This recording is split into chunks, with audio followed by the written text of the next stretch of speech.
Hey everybody, I'm just getting ready to go here for another game in May Madness, round number 2. Got off early from work today. I got a doctor's appointment, but I have about an hour or so before that, so I have time to sneak a game in while I'm at work.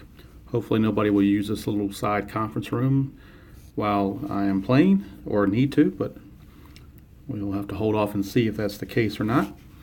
This game is going to be between the 1973 A's and the 1967 Red Sox. They both pulled upsets. They were the 12 and the 13 seeds respectively. And you can see I've got the starting pitchers lined up over there. Vida Blue and Jose Santiago. And so as I'm getting all my stuff together, we'll get going here very shortly. I'll go ahead and run through the lineups really quick so we can get going and not delay too long. But for the Red Sox, it'll be Reggie Smith in center, Joe Foy at third, Carl Yastrzemski in left, George Scott at first base. The Hawkaroo, Ken Harrelson, is the DH. Rico Petrocelli at short. Tony Conigliaro is in right field. Mike Ryan is catching. And Jerry Adair is at second base. That's the 1967 Red Sox. For the 73 A's, it'll be Bill North to lead off in center field. Bert Campaneris, the shortstop, will hit second.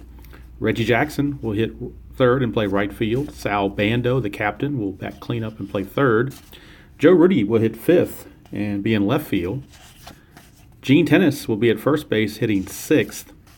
The DH is Jesus Alou. Ray Fosse is the catcher. And, oops, he just dropped him. I just dropped him. Dick Green will be batting ninth. Hello to Steve Ryan and Derek and whoever else is there. I appreciate you guys tuning in. Like I said, I was getting off early from work today, and I've got a doctor's appointment at 3:30, which Eastern time is about 2 hours from now, so I've got some time to get this game in and travel there. So got a lot of March Madness games to get into and get through so that I can get it all done by Memorial Day, which is my goal. So we'll start off playing the 67 Red Sox against the 73 A's. This is the number 12 versus number 13 seed. Hello, Mr. Utah Mike. How are you? All right, so we're ready to go. Vida Blue is in there. He'll be facing, let's put Santiago behind him here. The reason I'm using Santiago is I used their ace, Jim Lonborg, in the first game, so you can't use two pitchers in a row for 2 games in a row. And Vida Blue is in there instead of Catfish Hunter. All right, so here is Reggie Smith, the center fielder, to lead things off. He's batting right-handed. He's a switch hitter. So against Vida Blue, that's a 4-5, and that is a ground ball to short. So Campaneris takes care of Reggie Smith, 1 away. Here's Joe Foy, the third baseman. That's a 6-12, and that's a ground ball pitcher X. Unfortunately for Vida, he's a rating of 4 and an E, but he's an E0. So, whoops, knocked him down. So as long as he doesn't get to his range check, he's all right. But that's a 3, so that's probably going to be an infield hit. I'll double check it just to be sure. I don't have these charts memorized by any means. So a 4 and a 3, absolutely. A 3 makes it a single. Had the D20 been a 4 or higher up until 17 rather, it would have been an out, but D20 came back to bite Vida on that one. So Joe Foy gets an infield single. Brings up Carl Yastrzemski. 6-7 for Yastrzemski against Blue. It's ground ball second base X. That's Dick Green. They are at double play depth. Dick Green is a 2, and that's a 15. So it's probably a ground ball A double play. And it is. So that is a 4-6-3 double play to end the top of the first. So nothing doing for the Red Sox as Yaz grounds into the double play. So Vida Blue is done for the first inning, and now Jose Santiago. Hi Juan, how are you doing? I did respond back to you, Juan, about APA. I'm not anti-APA. It's just that I don't have a lot of APA cards. So when I did that 5-game thing, I didn't have the season for APA, so that's why APA was not included. I don't dislike APA. It just, the basic version just doesn't have some of the left-right splits that the other games have. But I do own APA and I do play it, so it's not like I'm against APA. It's just in the rankings of other games, it's not quite up there. But, you know, everybody has their own likes, and that's what makes the hobby so great. All right, here is Bill North. He will lead off against Santiago. It's a 1-7, so we're under North. And a 1-7 is a ground ball to short, so Rico Petrocelli makes the play. Here's Bert Campaneris, or called Campy Campaneris. 3-9. 3-9 is going to be a single. 3-9 is a single for Campy, and he is a threat to steal. He is an A stealer. So if we want to steal, need to look at the A stealer chart. And if I look at my A stealer chart, the A stealer starts out with a 15. Starts out with a 15, but then you get -2 for being held. It makes him a 13. And then you have to add in the catcher factor. And the catcher, Matt Ryan, is a -2. So that makes him an 11. A 1 to an 11. They're going to take the chance anyway. Dick Williams is going to... Actually, it's interesting. Dick Williams is managing both these teams at the same time. So schizophrenic managing, as Dick Williams was the manager of both these teams. I just realized that. But that's just the way it works. So Dick Williams in the Oakland dugout is going for the steal. It's a 1 to an 11 for Campaneris to make it. It's a 12, so Campaneris gets thrown out. Mike Ryan threw him out 2-6. So 2 outs, base is empty for Reggie. Reggie is not very happy about losing an opportunity with a runner on base, but that's the way it goes. 4-5 for Santiago is a ground ball shortstop X. That's Rico Petrocelli again. And Rico is a 2-rated shortstop. And that's a 6. So I believe he makes the play on that. Yes, he does. So it's ground ball to short, innings over. So nothing doing for either team in the first. And at the end of 1, we have no score. And it was kind of weird. I just realized that Dick Williams is the manager, or was the manager, of both these teams. So that kind of makes it interesting. I remember the other day I had Dykstra being the center fielder for both teams. Now this is Dick Williams managing both teams. So here's George Scott, the first baseman. That's a 2-4 against Vida. Against a lefty, 2-4. That's a chance for a home run for George Scott. 1 to 9 will be a homer. 10 to 20 will be a double. Either way, the Red Sox are in business here in the top of the second. That's a 5, so that's long and it's gone, as Tenacious would say. And George Scott has just put the Red Sox on the board 1-0. Maybe they're getting some karma from the 50th anniversary of the Impossible Dream season. Here is Hawk Harrelson.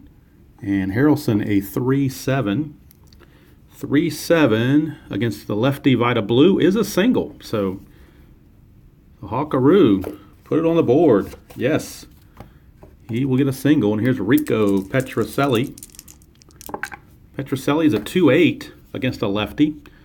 Unfortunately for Rico, that's a ground ball back to Vida Blue, but it is only a force play because it's a B, not a double play, but it's we'll call it a 1-6.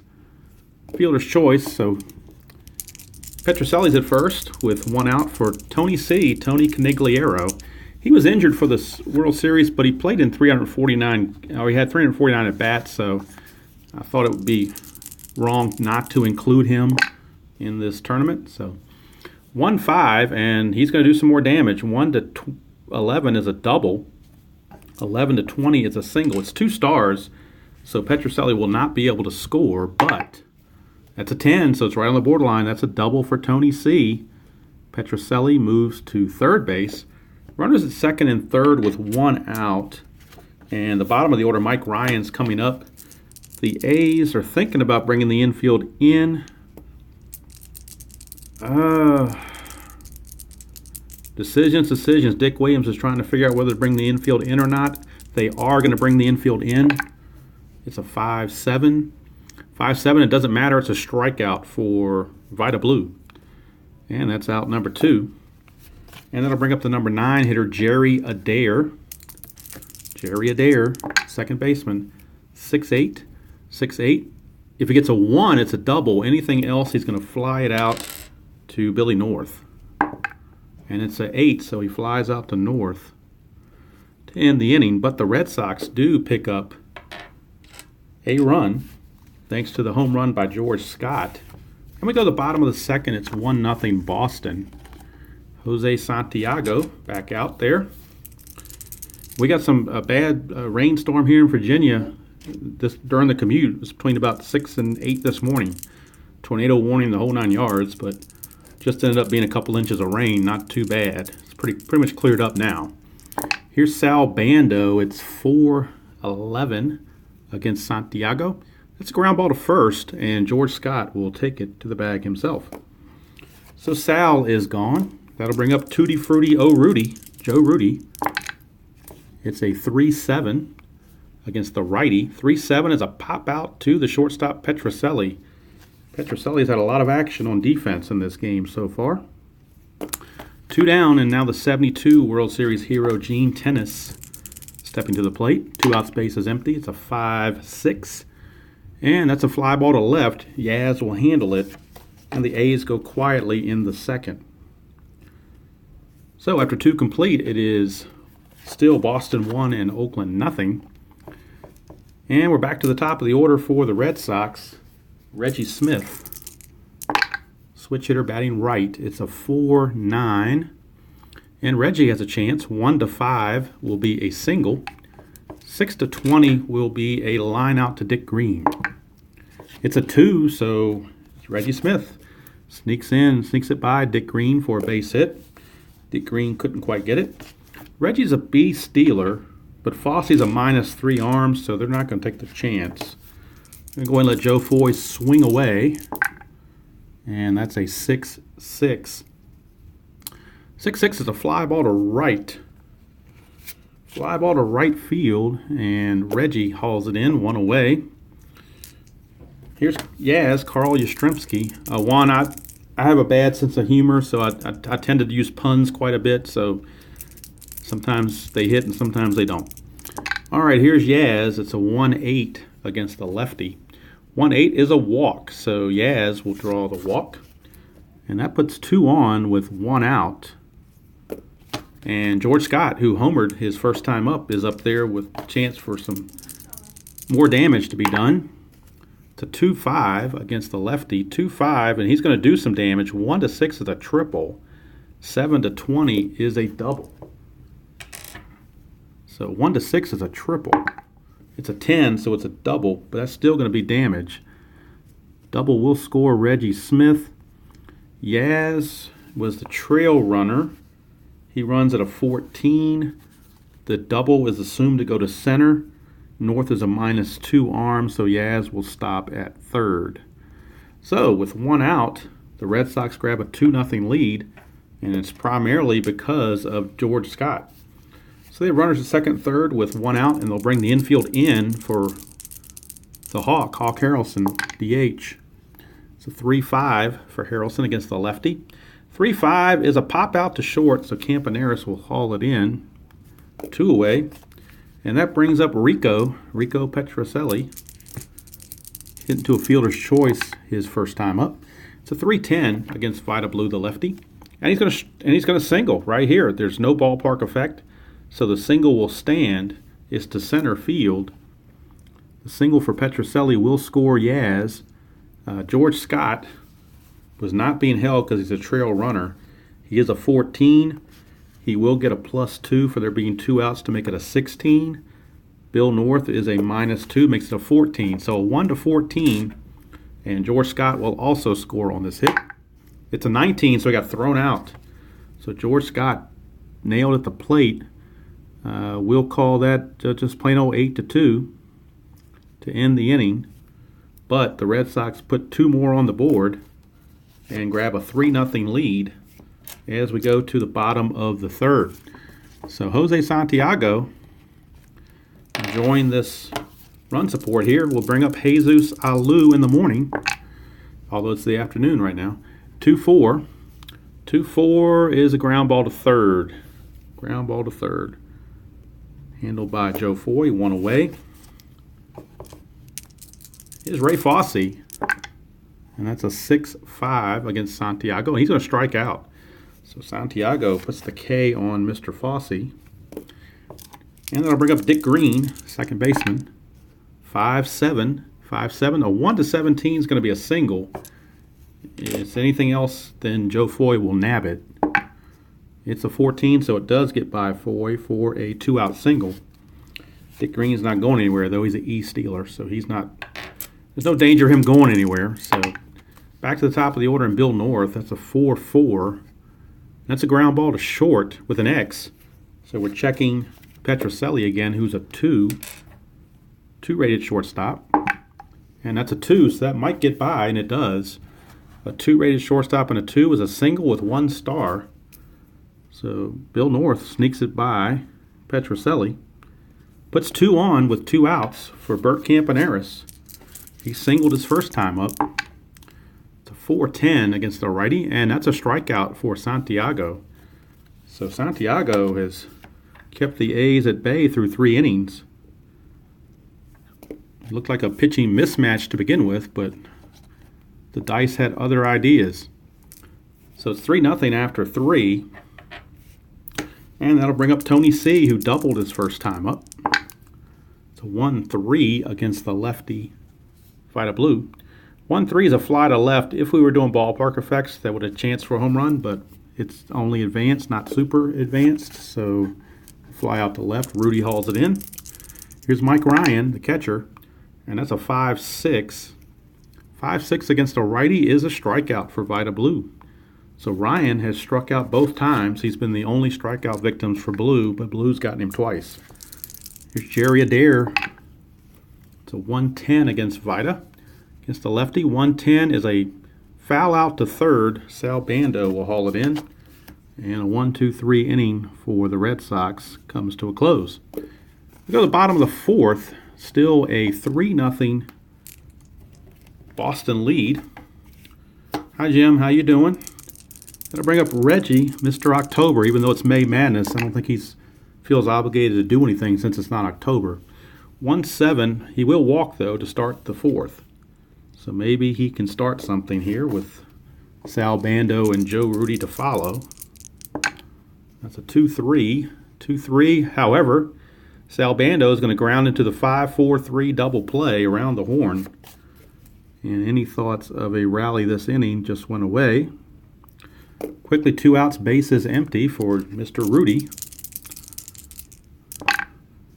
4-4. Santiago is a ground ball to short, and again, Petrocelli is going to get another fielding chance on the X chart. He's been active, as they say. He's a 2, and that's a 7. So a 2 and a 7. A 2 and a 7 is barely a ground out, but he made it. So Petrocelli made the play. And the inning's over. We've played 4 complete, and it's still a 3-0 Red Sox lead. As far as fatigue for each pitcher, they both have a number 7 on their card, so they can go at least their point of weakness inning starts in the 7th. We're only starting the 5th, so they're definitely still good to go. All right, top of the order for the Red Sox, Reggie Smith. Smith is 1 for 2 with a single and a run scored. It's a 4-5 against Vida Blue. He's going to ground it out to Campaneris. And there's 1 away. Brings up the third baseman, Joe Foy. And Foy is 1 for 2 with a single. It's a 2-9 against the lefty. And this time he's going to strike out. So Vida got him. 2 down. For Yaz, Carl Yastrzemski. And that is a 6-5 for Vida Blue against the lefty. It's a ground ball to short to Campaneris. And Campy with the next check, he's a 2, just like Petrocelli was. So as a 2, that's a 1, so that's going to be a base hit. So Yastrzemski sneaks it past Campaneris to keep the inning alive for George Scott, who's home and doubled. So he's been the beast in this game so far. It's a 5-7. 5-7, not this time. He's going to strike out. So Vida got him that time. Inning is over. And we go to the bottom of the 5th. Jim, this is a second round of May Madness, and it's the 1967 Red Sox against the 1973 A's. That's a round 2 game. And the winner of this game will play the winner of the 86 Red Sox and 2014 Giants in the Sweet 16. All right, here is Gene Tennis. Tennis to lead things off, a 3-7, and that's a fly to center. Reggie Smith puts it away easily. One away for Jesus Alou. And when I was a kid, I used to think his name was Jesus Alou, but obviously that was before I realized that players from the Dominican and Mexico and so forth, it was pronounced Jesus. 3-4. 3-4 against a righty is a ground ball to third. Joe Foy takes care of it. 2 up, 2 down for Ray Fosse. Never the same after Pete Rose bowled him over. 3-8. 3-8's a ground ball to short. Petrocelli will handle it. And Mr. Santiago has pitched himself 5 shutout innings and, in fact, getting a lot of ground balls. In fact, there's been 2 flyouts. Everything else has been ground outs. So he's got the ground ball working, apparently. Start the top of the 6th for the Hawk, Ken Harrelson. Hawkaroo, 6-8.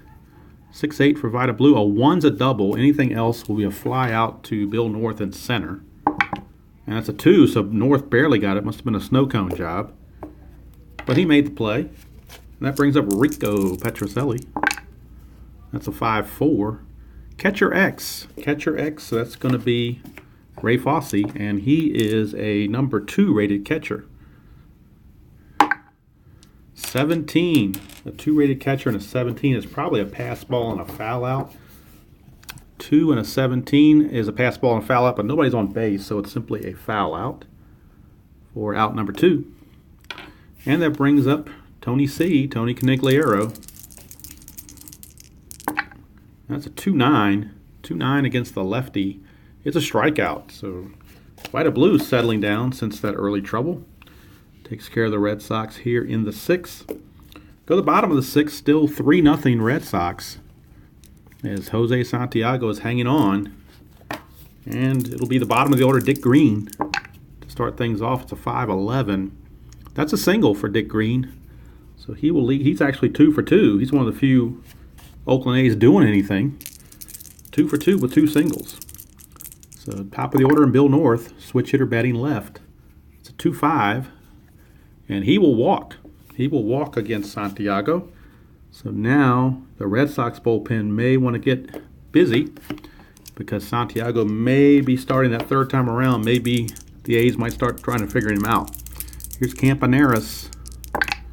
A 1-3. Ground ball first base, fielder's choice, 3-6 to get North at second base. Campaneris reaches first, and Dick Green goes to third. So runners at the corners, infield still a double play depth for Reggie. He's a tying run. If he puts one out of here, we got a tie ball game. It's a 1-8. And a 1-8 is a walk, and that's going to load the bases. So the bases are now loaded for Sal Bando. Sal Bando, bases loaded, 2 outs, clutch situation. It's a 6-10, and a 6-10, unfortunately for Sal Bando, is a fly ball center field X, so Reggie Smith still has to make the play, so it's not over yet. Smith's a 2, and that's a 19, so that's definitely a good play. And the A's leave them loaded. So nothing doing, we go to the 7th, and Santiago sneaking through still with a shutout. And it will be Mike Ryan, the catcher, to lead things off against Vida Blue. This is his point of weakness inning. It's a 4-8. And that's a walk, so that's 1 notch against him for point of weakness. He will walk. That brings up Jerry Adair. Jerry Adair, 0 for 2. It's a 2-7 for Adair. And that's a ground ball third base A. All those hits, and he found his ground ball third base A for a 5-4-3 around the horn double play.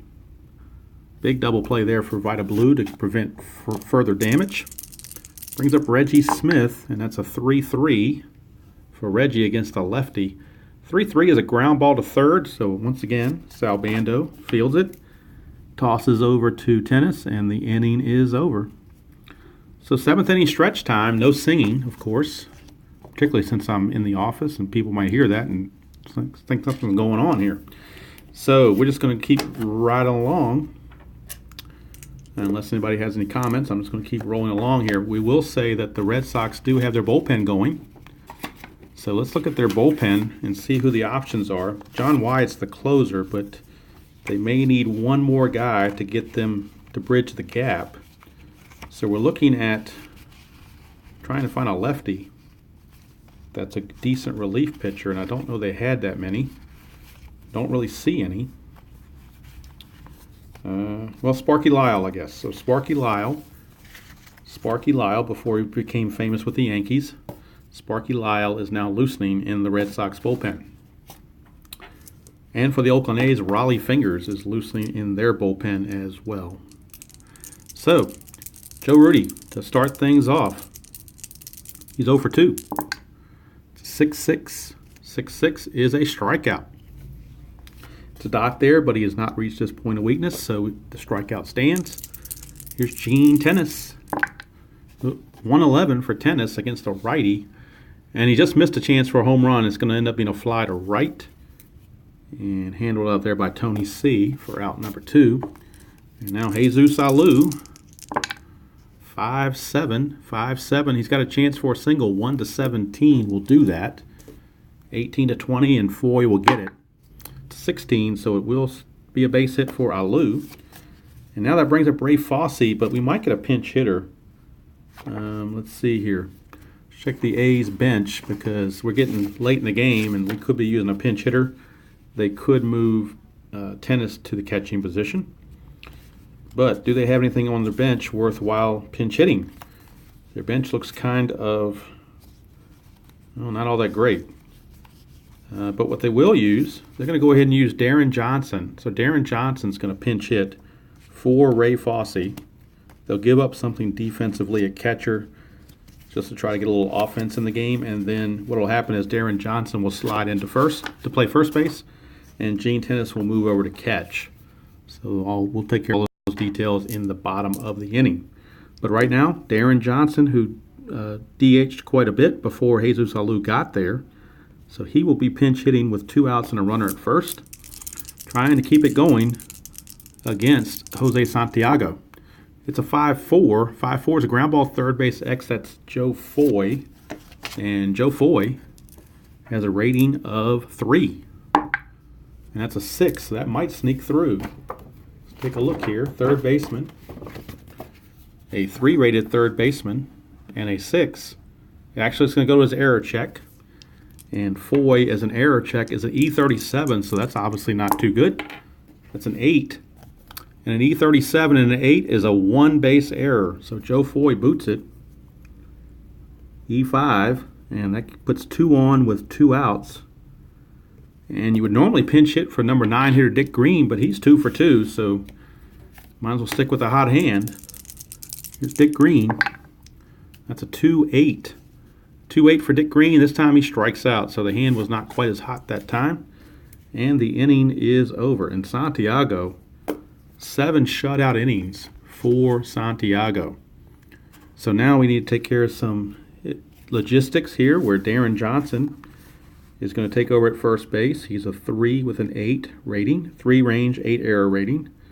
Runs is a 9 and is an E stealer. And now Gene Tennis will move to catcher.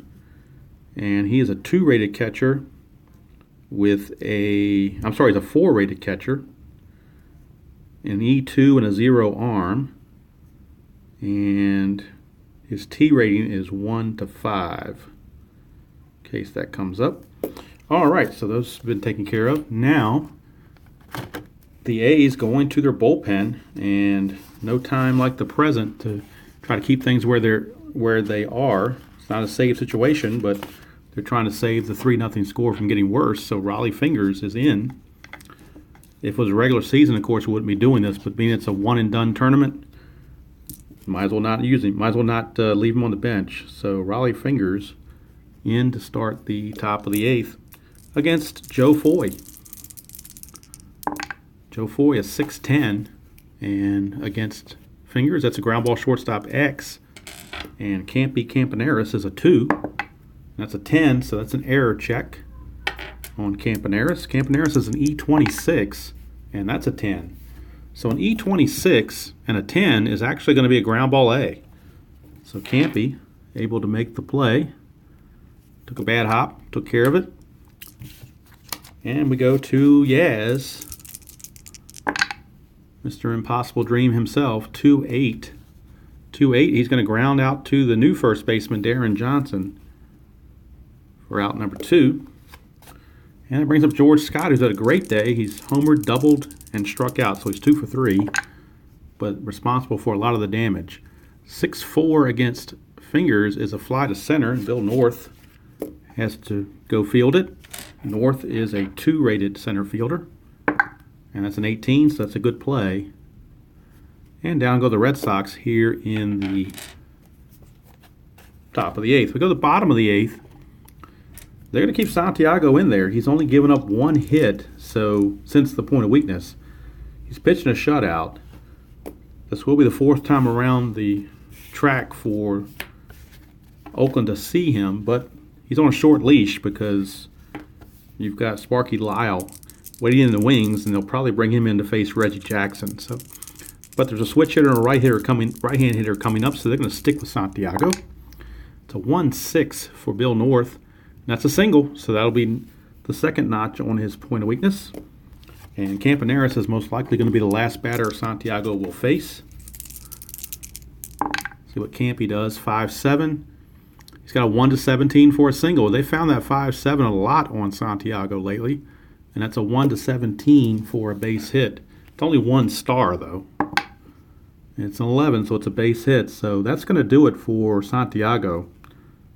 He gave them all they had, 7+ innings. But with the lefty Reggie coming up, Dick Williams from Boston is going to go to Sparky Lyle. So Sparky Lyle is in. A big lefty-on-lefty matchup as now the tying run is at the plate in Reggie. 1 swing of the bat could tie the game. We got a 1-9, so a 1-9 against the lefty is a strikeout. Reggie struck him out, 1-9. So Reggie down on strike, Sparky Lyle got him there. That'll bring up Sal Bando. So 1-4 for Bando. And a 1-4 is a ground ball third base B, so that's a fielder's choice. Campaneris is out, sliding into second. Bando reaches first. Bill North scoots to third. Runners are at the corners. 2 outs for Joe Rudi. Joe Rudi against Sparky Lyle, 4-8. And that's a walk. So Sparky just walked Joe Rudi. And that will load the bases. This is the 2nd time in the last 3 innings that the A's have had the bases loaded. And it's Gene Tennis coming up. But Sparky Lyle will be exiting, and the Red Sox will bring in their closer, John Wyatt. Joe Foy's third baseman. I don't think they want him pitching. So John Wyatt is the closer for the Red Sox. So they're asking him to get 4 outs, but it's a big save situation here. 3-0, bottom of the 8th, bases loaded, 2 outs. Can't think of a better situation to call a save than that. So John Wyatt is in to face Joe Rudi. So Wyatt against Tennis, because Rudi just walked. So it's Wyatt against Tennis. It's a 6-4. And look at this. He just missed a potential grand slam home run. If it had been a 6-5, he would have had that. But it's a 6-4, which is a ground ball to short. And Petrocelli, apropos, since he's been fielding a lot of grounders in this game.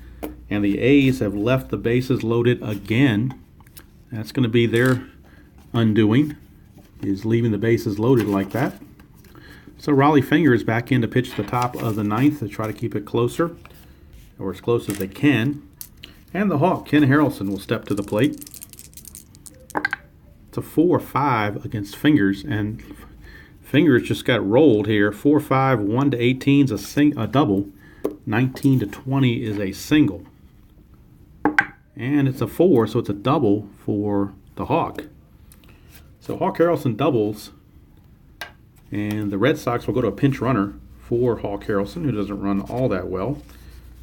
Not too bad. He's a 13, but Jose Tartable runs at a 16, so they want to have a chance to score an insurance run. So Jose Tartable is taking over as the pinch runner.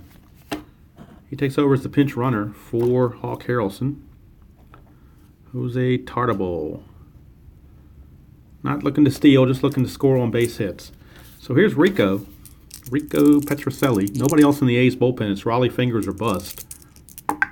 So it's 4-2, and that's a fly ball to left. And there's one away.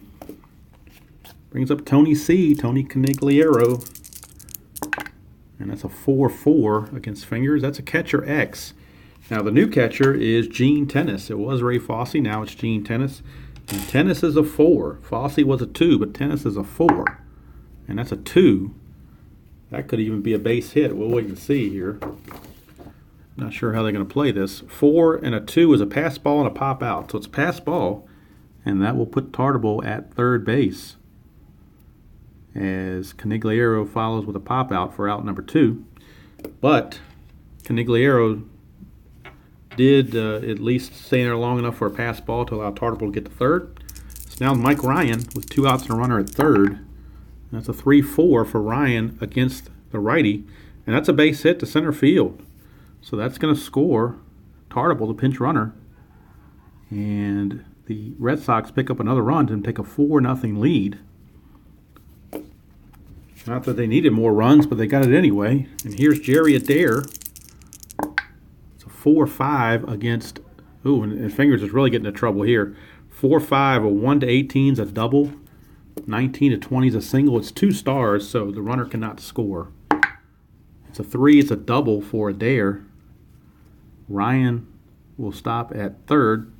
So runners are at second and third, and they're going to... Raleigh Fingers is going to leave the ball game. He's starting to lose his effectiveness.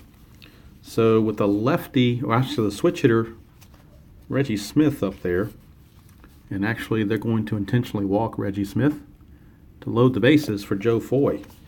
So they're going to bring in Horacio Pena. Horacio Pena is going to come in and pitch with the bases loaded to Joe Foy. Bases loaded, 2 outs. The bases loaded does set up a force play at any base. And here's Joe Foy. 6-7. 6-7. Joe Foy's got a chance. 1-6 is a single. Anything else, Darren Johnson will snag it and take it to the bag himself to end the inning. It's a 12, so Darren Johnson keeps any further damage from happening, but the Red Sox do pick up that insurance run. And we go to the bottom of the 9th. Last chance for the A's as they trail it by the score of 4-0. And Jesus Alou will lead things off. It'll be Alou, Johnson, and Green, the scheduled hitters, 7, 8, and 9. Alou, a 5-2. And look at this, Alou with a chance for a home run, 1-14. And Alou does have normal power against righties. Normal power against righties, so it's a 1-14, and Alou will put him on the board. And he does, as Hawk Harrelson says, you can put it on the board, yes. And the Red Sox shutout is gone, but they still lead 4-1. And here's Darren Johnson, new first baseman. It's a 1-7. 1-7, he's got a 2 chance for a single. Anything else, and second baseman Adair will handle it. And he does, it's a 13. So Adair handles it, 1 away. That'll bring up Dick Green, and they may pinch hit for Green, even though he's got 2 hits already. His card just isn't that... He's known more for his defense than his offense, but don't really know if they have a lot on the bench. They do have, let's see here. Well, Angel Manguel, Vic Davalillo, none of these guys are what you would call powerhouse hitters. Maybe go with Ted Kubiak. At least he's a switch hitter, so you might get better off of Joe Foy. I'm sorry, off of John Wyatt. So Ted Kubiak. M.L. Walker, don't recall the batter, but the roll was a 3-4. You look at column 2. It's very possible I may have. I don't recall. So I can't do anything about it, unfortunately. Don't like to make mistakes, but sometimes they do happen, particularly in a live video. I'll have to go back after this is over with and see what the mistake was. Hopefully it won't affect, it doesn't seem like the way the game's going it's going to affect the final outcome. But thank you for breaking that to my attention, because I do like to know when I'm making errors like that, misreads and so forth. All right, yeah, I'm going to go back and check that as soon as this game is over. So Ted Kubiak is going to pinch hit for Dick Green, switch hitter, against John Wyatt. It's a 6-5, so instead of looking at the right side, we're looking at the left side. So he's got a good opportunity here. 1-3 for a homer, 4-20 is a triple. Kubiak has normal power against righties, so a 1-3 would be a homer. 4-20 would be a triple. And that's an 18, so that's a pinch hit triple for Ted Kubiak. As the A's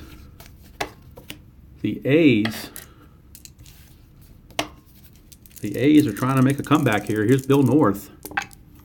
4-11. 4-11 is a single off of Wyatt. Bill North, the switch hitter batting left, a 4-11 is a single.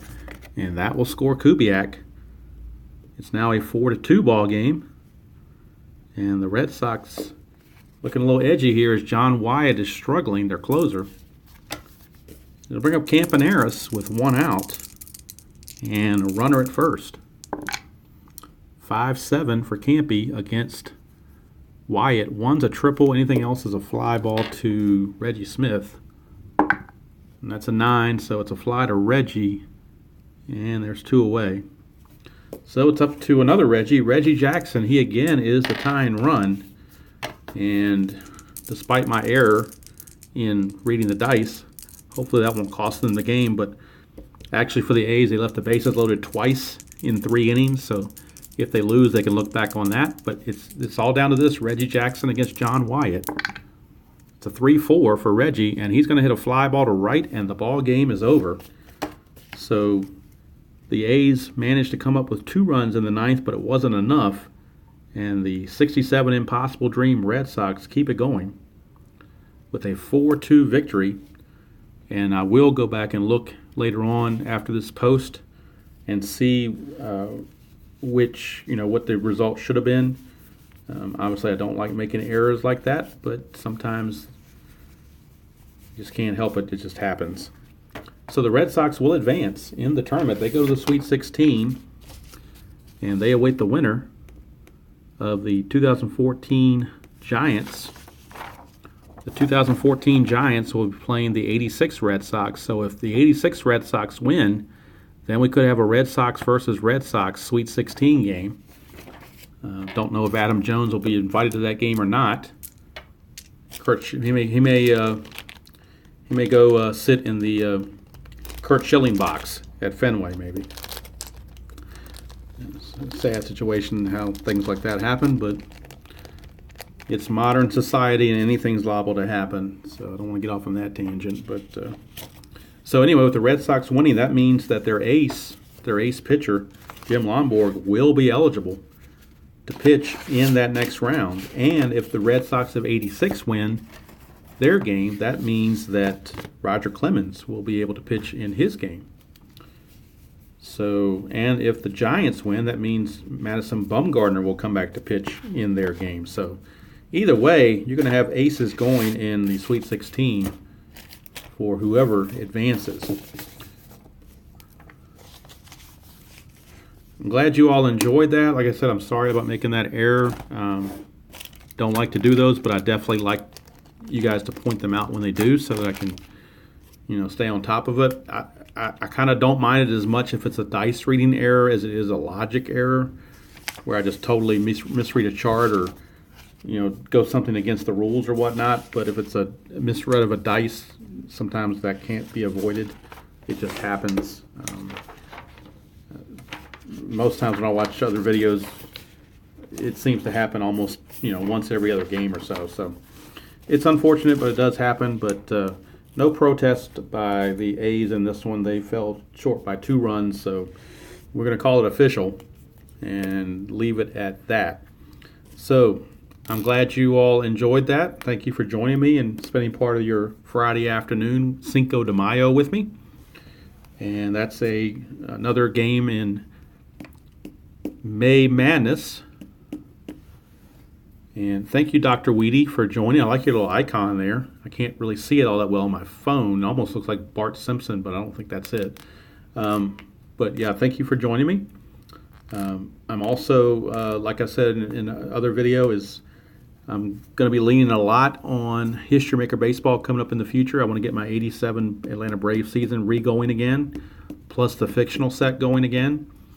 But I am committed to get this May Madness tournament over before the end of May.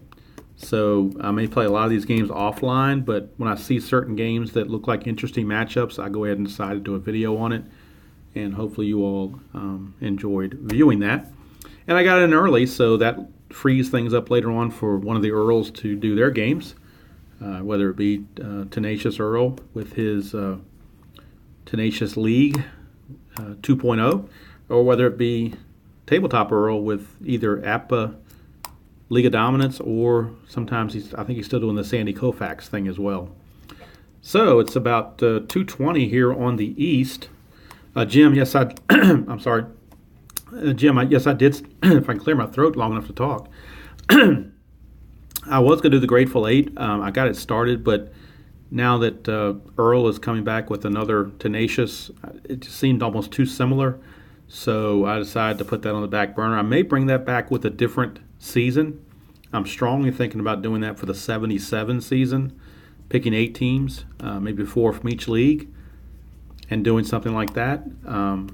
That's a possibility. Strong possibility, actually, because I've definitely thought about it for the 77 season.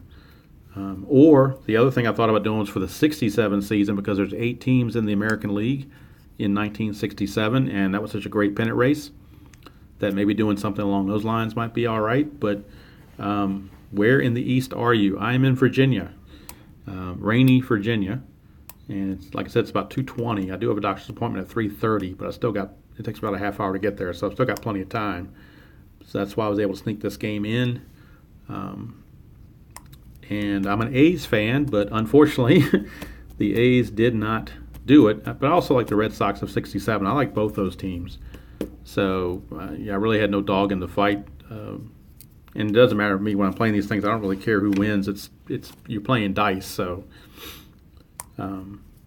hey, Derek. Yeah, if I do the 77, I've already picked the teams that I was going to do. And I decided not to do any playoff teams. I wanted to keep it kind of like middle-of-the-road type teams. So I know if I'm going off memory, but I believe the National League teams, at least 3 of them, were the Cubs, the Astros, and the Reds. And I'm thinking the 4th one was Montreal. So I think those are the 4 teams in the NL.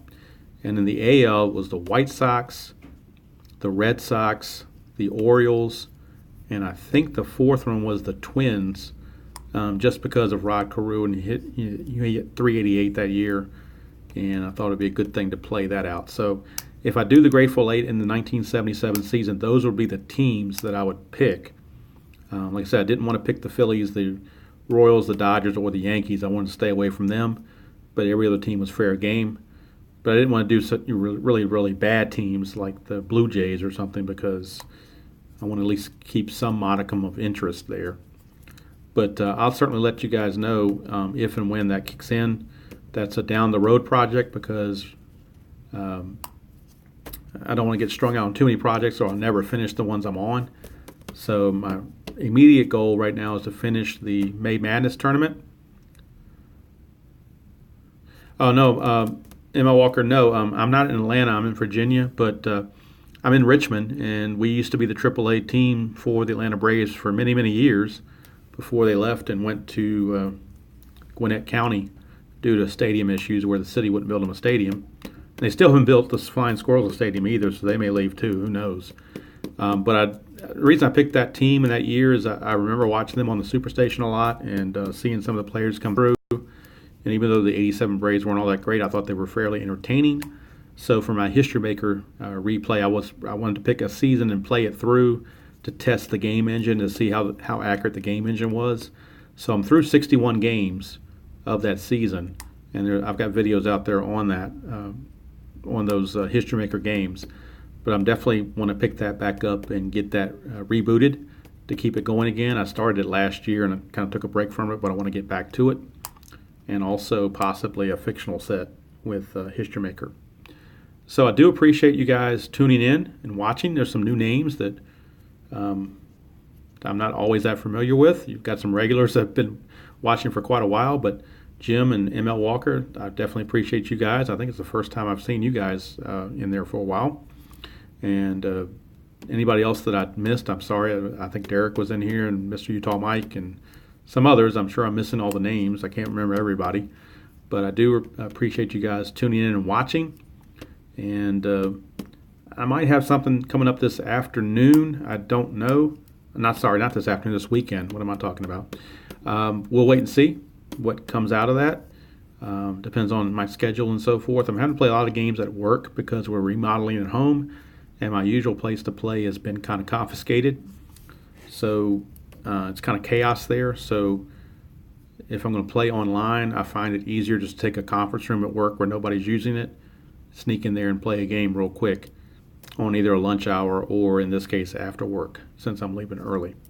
So that's it from here. Like I said, I do appreciate you guys watching. Also, I'm assuming that you guys also tune in to the Earls, Tabletop Earl, and also Tenacious. So I'm sure one of those guys will be doing a video later this afternoon. I encourage you to watch that. Check them out. They put out good programming. They're always fun to watch. I usually watching or listening to them on the drive home from work every day. So that's a good background instead of listening to political radio. So I'd rather just thank you, ML. I appreciate that. I've only been playing Strat-O-Matic for about 3 years, so I played the PC game quite a bit, but now I'm kind of locked into the cards and dice, and I use the PC for stat keeping purposes mainly. So, like I said, I appreciate all you guys tuning in. Be sure to tune in to one of the Earls when they do their broadcast this afternoon. And I guess if you haven't heard it already, I guess it's been stuck with me as a catchphrase that when I sign off, I say, we'll see you down the road. Have a great weekend, everybody.